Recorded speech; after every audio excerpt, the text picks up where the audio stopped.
ब्रह्म सत्यम। सही बात है।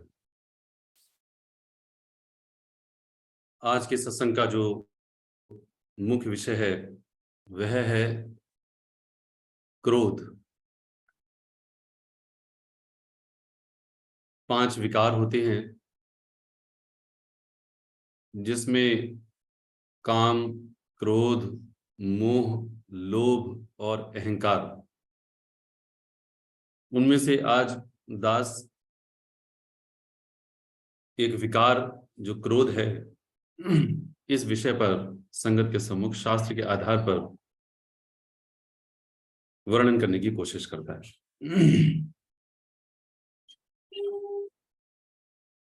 सदगुरुदेव महात्मा मंगत राम जी महाराज ने ग्रंथ श्री समता प्रकाश में हम सभी को मार्गदर्शन दिया है। 5 विकार महा दुखदाई, जले सकल संसारा, परमारथ परतीत बिन, नहीं जीव पाए निस्तारा। तो पहली ही लाइन सदगुरुदेव जी महाराज कह रहे हैं, 5 विकार महा दुखदाई, जले सकल संसारा। तो जो 5 विकार हैं, इन पांचों विकार के अधीन होकर के सारा संसार जल रहा है। एक नहीं, दो नहीं, 10, 20, और ये हिंदुस्तान की ही नहीं, पूरे विश्व की बात है। सारा संसार जल रहा है और ये महा दुखदाई है। इसीलिए भगवान कृष्ण ने इस विषय पर गीता के दूसरे अध्याय में हम सभी को इसका कारण भी बताया और निवारण भी बताया। लेकिन जरा विचार करके देखें, क्रोध के क्या एस्पेक्ट होते हैं या क्या उसका स्वरूप क्या होता है। क्योंकि जब तक क्रोध का सही स्वरूप हमको पता ना चले या उसका नुकसान ना पता चले, तब तक हम क्रोध से निवृत्ति क्यों पाएंगे। तो क्रोध होता है तो क्या होता है? गलत शब्दावली का प्रयोग होता है। मेरा उसने कहना नहीं माना, मुझे गुस्सा आ गया। मेरे अनुसार उसने कार्य नहीं किया तो मुझे क्रोध यानी गुस्सा आ गया। तो मेरी शब्दावली गलत हो जाती है। मेरी ऐसी शब्दावली हो जाती है कि जब मुझे क्रोध आना बंद होता है, अर्थात वो घटना घट जाती है, तब मुझे एहसास होता है, अरे मैंने ये कह दिया था उस समय। बाद में बड़ा पछतावा होता है और उस समय अंदाजा लगाना ही मुश्किल हो जाता है कि मैंने इतना गलत कह दिया था। कभी ऐसा होता है कि पुरानी गलतियों को याद करते हुए, सब पुरानी गलतियों को याद करते हुए दूसरे पर दोषारोपण करता है, उसको प्रताड़ित करता है, और जब गुस्सा आती है तो सब पीछे की बातें याद आ जाती है। देखो उस समय तुमने ऐसा कहा था, तुमने ऐसा किया था, मैं वहां पर था, मैं वहां नहीं था। कई सारी बातें याद आती हैं और दूसरे को गलत सिद्ध करने के लिए वह गुस्से में जोर जोर से बोलता है, चिल्लाता है, चीखता है। ऐसे में मुंह लाल हो जाता है उसका, आंखें डबडबा आती हैं उसकी, यहां तक कि बीपी भी बढ़ जाता है। यानी ब्लड प्रेशर जो होता है वो उस मनुष्य का उसके शरीर में इतना तेज हो जाता है कि उसको अंदाजा भी नहीं होता। और ऐसी घटना बहुत बड़े बड़े कांड भी करवा देती है। व्यक्ति अपना नुकसान कर लेता है, अपनी शरीर का नुकसान, दूसरे के शरीर का तक नुकसान करता है, यहां तक कि क्रोध के आवेश में आकर के दूसरे का मर्डर भी कर देता है, जान भी ले लेता है। और दूसरे की तो जान तो ले ही लेता है, कभी कभी अपनी ही जान दे देता है क्रोध के आवेश में आकर। कोई बड़ा है, कोई छोटा है, कोई ज्ञान नहीं रहता उसको।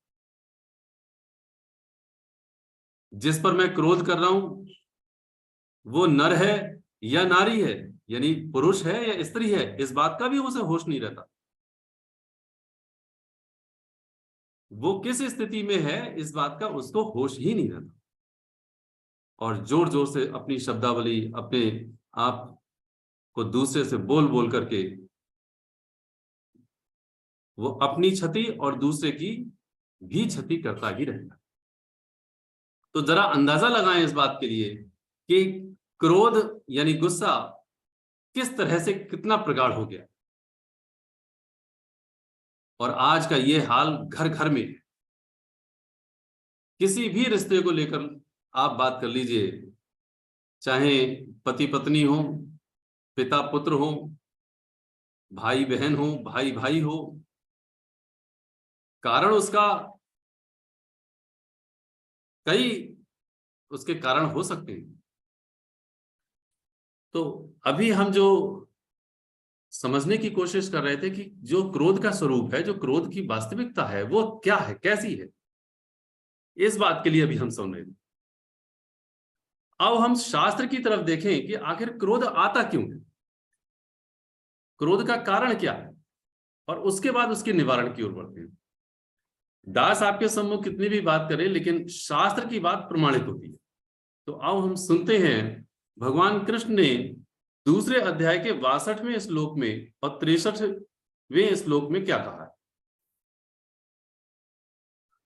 भगवान कृष्ण कहते हैं, ध्यायतो विषयान पुंसः संगस्तेषु उपजायते संगात संजायते कामः कामात क्रोधा अभिजायते। अर्जुन, विषयों का चिंतन करने वाले पुरुष की उन विषयों में आसक्ति हो जाती है। ध्यायतो विषयान पुंसा संगा संगस्तेषु उपजायते। संगस्ते उपजायते का मतलब ही है कि उसके प्रति, उस विषय के प्रति उसकी आसक्ति हो जाती है। आगे कहते हैं, संगात संजायते कामः कामात क्रोधा अभिजायते। उन विषयों की आसक्ति होने पर उस विषय की कामना उसके हृदय में उत्पन्न हो जाती है। संजायते यानी उत्पन्न हो जाती, कामात क्रोधा अभिजायते, यदि कामना में विघ्न यानी रुकावट पड़ने पर क्रोध उत्पन्न हो जाता है।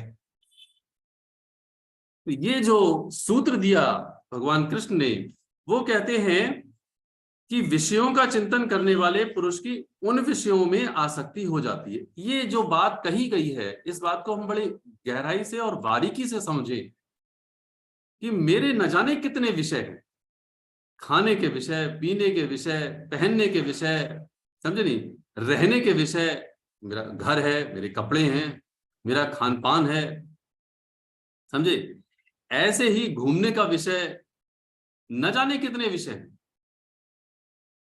और ये इंद्रियों के विषय हैं, और भी विषय हैं, जैसे एक काम वासना का विषय है कि किसी के लिए कोई लड़की या स्त्री अच्छी लगती है, वो उससे प्रेम करता है, उसको नहीं मिल पाती। तो वो जो कह रहे हैं कि विषयों का चिंतन करने वाले पुरुष की उन विषयों में आसक्ति हो जाती है।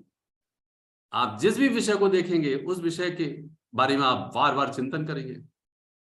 मान लीजिए किसी को किसी नवयुवती से प्रेम हो गया, तो उसके बारे में उसका चिंतन होगा, कैसा उसका शरीर है, कैसे उसकी नाक है, उसके गाल हैं, बाल हैं, उसके बारे में उसका चिंतन होगा, कैसी उसकी बोली है। तो कह रहे हैं उन विषयों के चिंतन से उसकी आसक्ति हो जाती है, उसके प्रति वो आसक्त हो जाता है कि वो मुझे मिल जाए, उससे मेरा विवाह हो जाए। इसी प्रकार कोई दूसरा आइटम हम समझ सकते हैं। मान लीजिए किसी को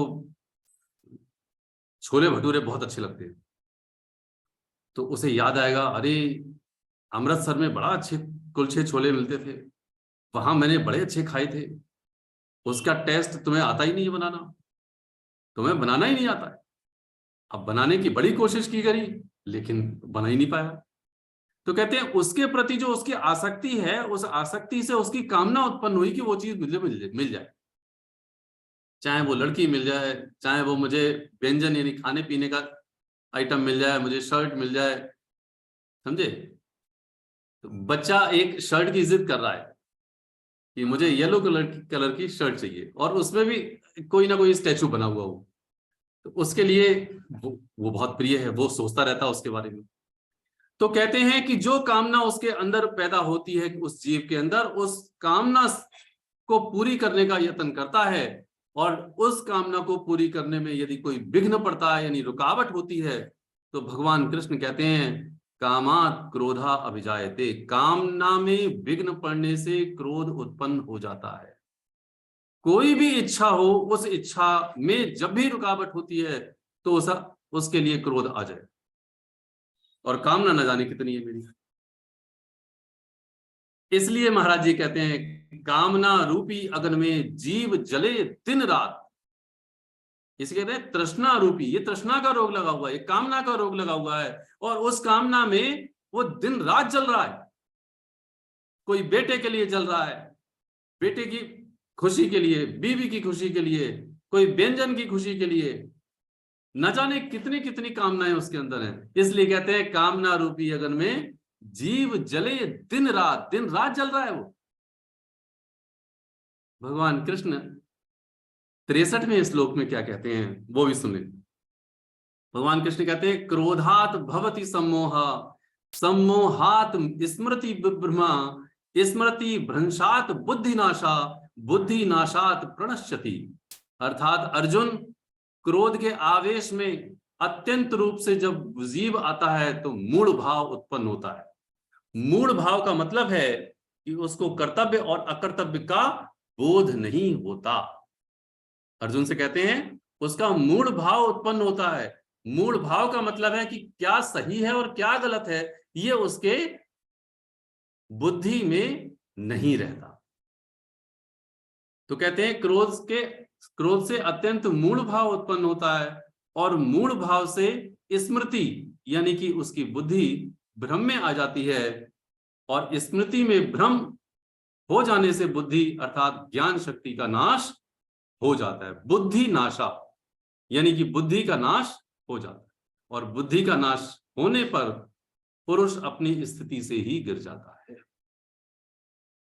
इसका मतलब हुआ कि जैसे ही क्रोध आता है वैसे ही सबसे पहले मूढ़ भाव अर्थात क्या सही है क्या गलत है, क्या कर्तव्य है क्या अकर्तव्य है, क्या धर्म है क्या अधर्म है, ये सब कुछ भूल जाता है। वो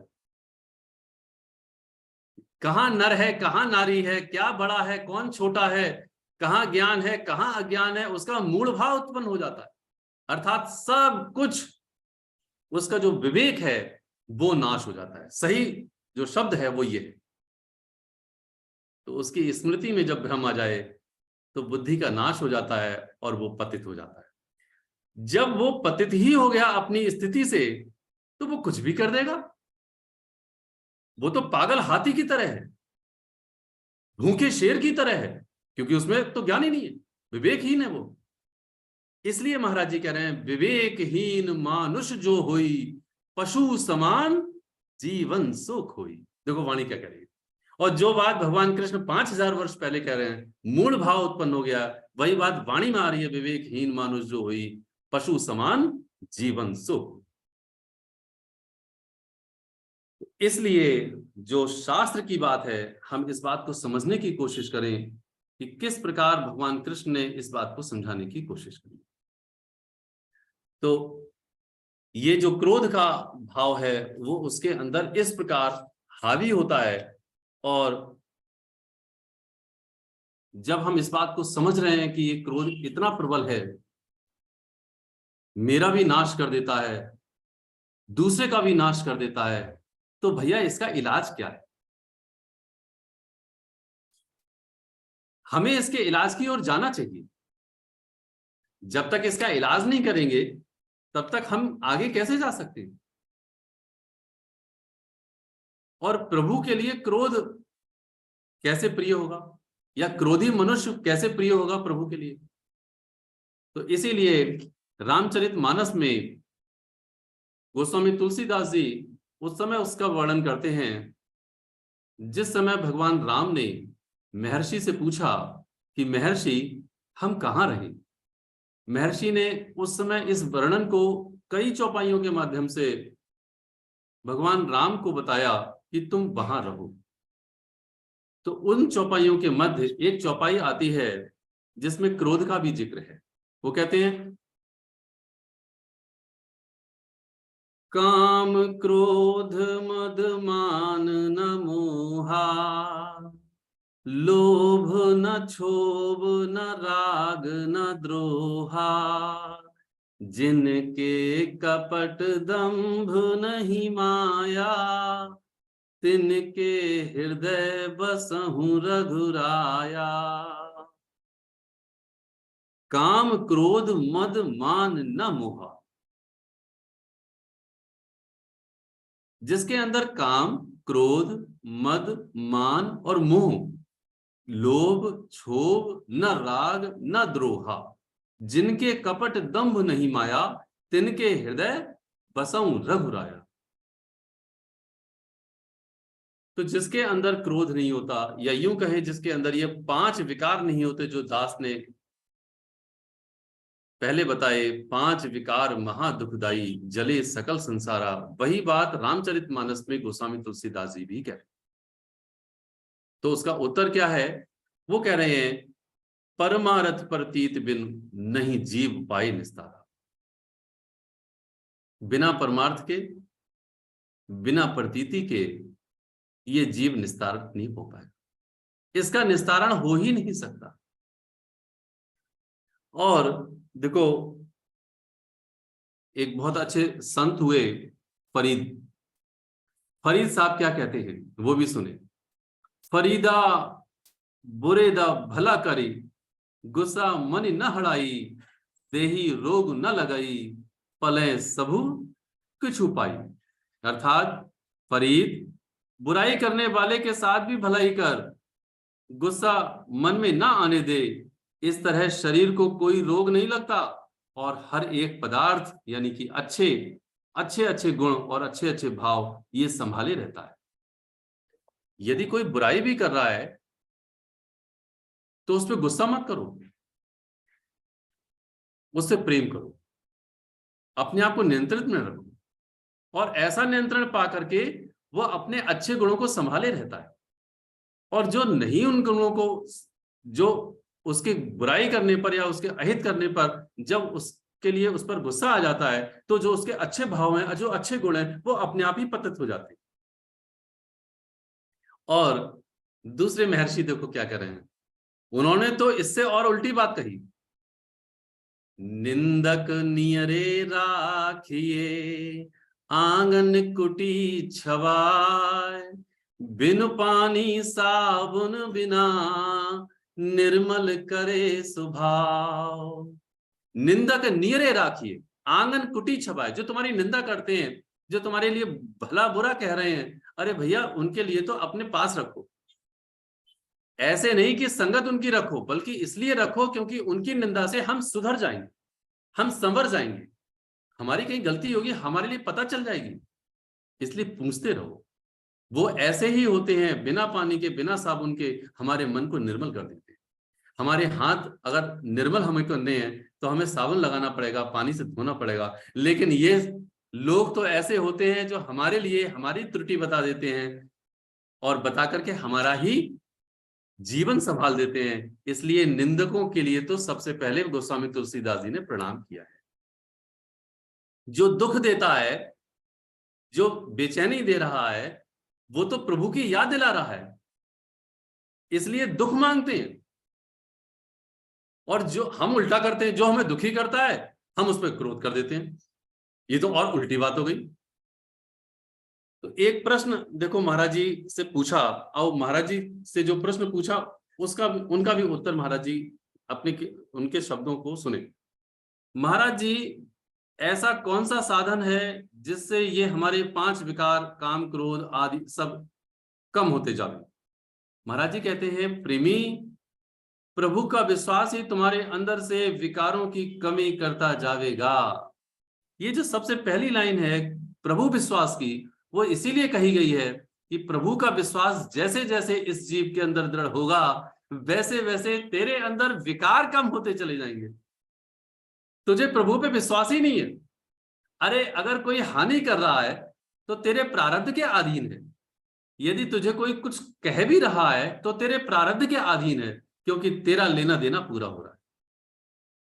और तू लेन देन के पूरे होने में भी खुद से अपने हृदय में क्रोध लेकर के आ रहा है, तो तू अपनी ही स्थिति से पतित हो रहा है या उत्थान हो रहा है तेरा। कोई मेरे ऊपर गुस्सा कर रहा है तो मैं भी गुस्सा करने लगूं। अब जरा विचार करने की बात है। एक महर्षि ने इस बात का उत्तर दिया, वो भी सुने। मान लीजिए मेरा भाई या कोई भी अन्य मनुष्य मेरे ऊपर गुस्सा कर रहा है, वो बात सही है या गलत है। मान लीजिए उसकी बात अपनी जगह सही है, तब तो एक बात ये हो गई, उसका गुस्सा करना जायज है, ठीक बात होगी। लेकिन अगर वो अपनी जगह गलत है, मैं सही हूं और वो गुस्सा करे पड़ा है, तो मैं और भी ज्यादा रिएक्ट होकर के और भी ज्यादा उस पर गुस्सा करता हूं। मुझे जब इस विज्ञान के बारे में पता है तो महर्षि क्या कहते हैं कि दूसरा जब क्रोध में है तो वो तो पशु से भी बदतर हो चुका है, विवेकहीन हो चुका है। और मैं भी अगर गुस्सा करूं उस पर, तो जरा विचार करो कि मैं भी विवेकहीन हो गया उसी की तरह, जैसे कि वो विवेकहीन है, जो जैसे कि वो पशु के समान गुस्सा कर रहा है। तो उसमें और मुझ में अंतर क्या है। इसलिए दूसरा जब भी गुस्सा करे तो वह दया का और प्रेम का पात्र है, ना कि क्रोध का पात्र है। जब भी कोई गुस्सा करे तब दूसरा जो भी गुस्सा कर रहा है उसके प्रति मेरा भाव प्रेम का होना चाहिए, मेरा भाव उसके प्रति दया का होना चाहिए, मेरा भाव उसके प्रति वात्सल्य का होना चाहिए। क्योंकि मुझे पता है कि वो गुस्से में है, उसका विवेक शून्य हो चुका है। तो जरा विचार करके देखो, यदि मैं भी गुस्सा करूंगा तो मैं प्रभु का आराधक हूं, प्रभु की भक्ति कर रहा हूं, या मैं सामान्य मनुष्य से भी गया गुजरा हूं। जो सत्संगी होकर के अगर गुस्सा करता है, मारधाड़ करता है, गले कपड़े फाड़ता है, दूसरों के अहित करता है, वो तो और भी पापी है, पापियों से भी, आम मनुष्य से ज्यादा पापी है। इसीलिए देखो एक दास, फिर से एक बात आती है, देखो वो भी सुने। गुस्से में लोग चिल्लाते क्यों? देखो ये प्रश्न हो सकता है कि हम सभी लोगों के लिए काम का हो, क्योंकि दास ने ये बात ये महर्षियों से सुनी। महर्षि पूछते हैं अपने शिष्यों से कि ये बताओ कि गुस्से में लोग चिल्लाते क्यों हैं, जोर जोर से चीखते क्यों हैं। इतना जोर से चीखते हैं कि दूसरे घर में भी, तीसरे घर में भी आवाजें पहुंचती हैं। अगर वो चौराहे पे खड़े हो पूरे मोहल्ले में आवाजें पहुंच जाती हैं। तो जो शिष्य उनके सामने बैठे हुए थे महर्षि के, उन्होंने एक एक करके उत्तर दिया कि उसकी बात सही होती है इसलिए वो चीखने लगता है जब कोई उस पर गलत आरोपित करता है, आरोपण लगाता है। किसी शिष्य ने दूसरी बात कही, किसी शिष्य ने तीसरी बात कही, लेकिन महर्षि संतुष्ट नहीं हुए। एक शिष्य ने कहा, गुरुदेव कृपा करके आप बताइए। अब महर्षि क्या कहते हैं? कहते हैं जब दो लोग एक दूसरे से नाराज होते हैं तो उनके दिलों की दूरियां, यानी हृदय की जो दूरी होती है, वह बढ़ जाती है। एक व्यक्ति जब दूसरे व्यक्ति से नाराज होता है किसी भी बात को लेकर, तो उनके जो हृदय की दूरी होती है वो बढ़ जाती है।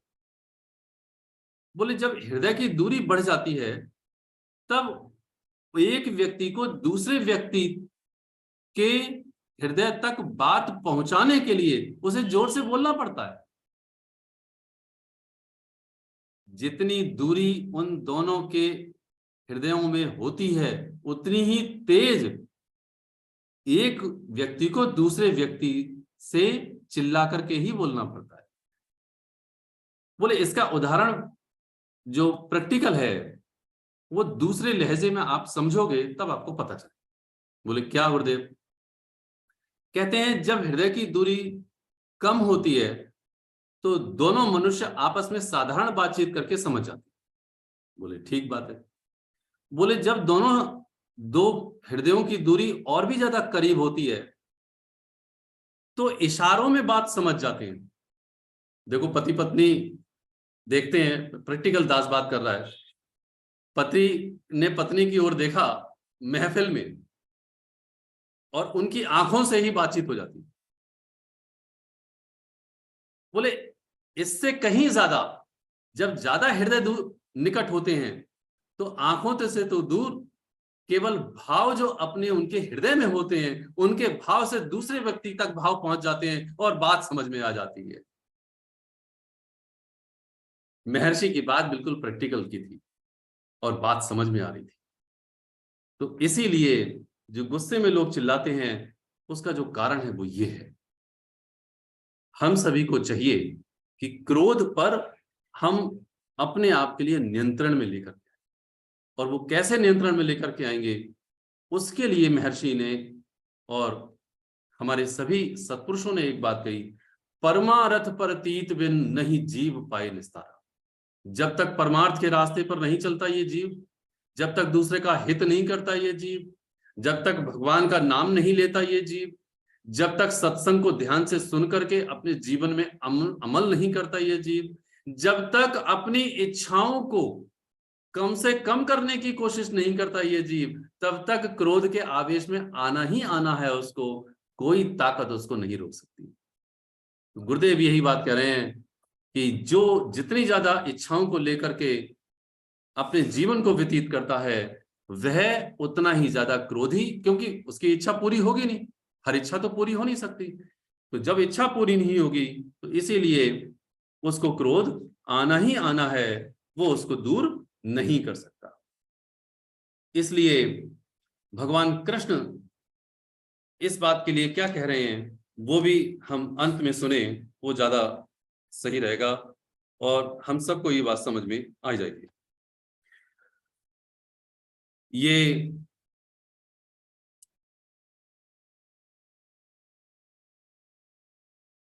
भगवान कृष्ण ने 37वें श्लोक में 3रे अध्याय में कहा है कि कामा ऐसा क्रोधा ऐसा रजोगुण समद्भुवा महाशना महापापात्मा विधि एनम अहवैरिणम। रजोगुण से उत्पन्न ये काम अर्थात ये जो क्रोध है ये बहुत ही ज्यादा खाने वाला है, भोगों से कभी ना अघाने वाला है, ये बड़ा पापी है, तू इसको इस विषय में वैरी जान। इसलिए जो तेरा काम है अर्थात जो तेरी कामना, यहां काम का मतलब कामना है, जो तेरी कामनाएं हैं इसको धीरे धीरे तू कम करने की कोशिश कर। जैसे जैसे कम करने की कोशिश करेगा वैसे वैसे तेरे अंदर राहत अर्थात राहते अवधि आने लगेगी और तुझे चैन आने लगेगा। और महाराज जी ने इस बात के लिए देखो दूसरे शब्दों में कहा है, हम वो भी सुन ले। जो बात भगवान कृष्ण ने गीता में कही है वैसी ही बात श्री महाराज जी ने ग्रंथ श्री समता विलास में अपने शब्दों में कही। कहते हैं ख्वाहिशों से एकदम कोई भी निजात हासिल नहीं कर सकता, इस वास्ते पहले गैर जरूरी ख्वाहिशों पर काबू पाना चाहिए।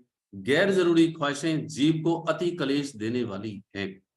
ये जो वचन है उसको समझना चाहिए कि जितनी इच्छाएं हैं उन इच्छाओं पर हम एकदम काबू नहीं पा सकते, लेकिन भैया धीरे धीरे जो गैर जरूरी इच्छाएं हैं उनको तो हम काबू में ला सकते हैं।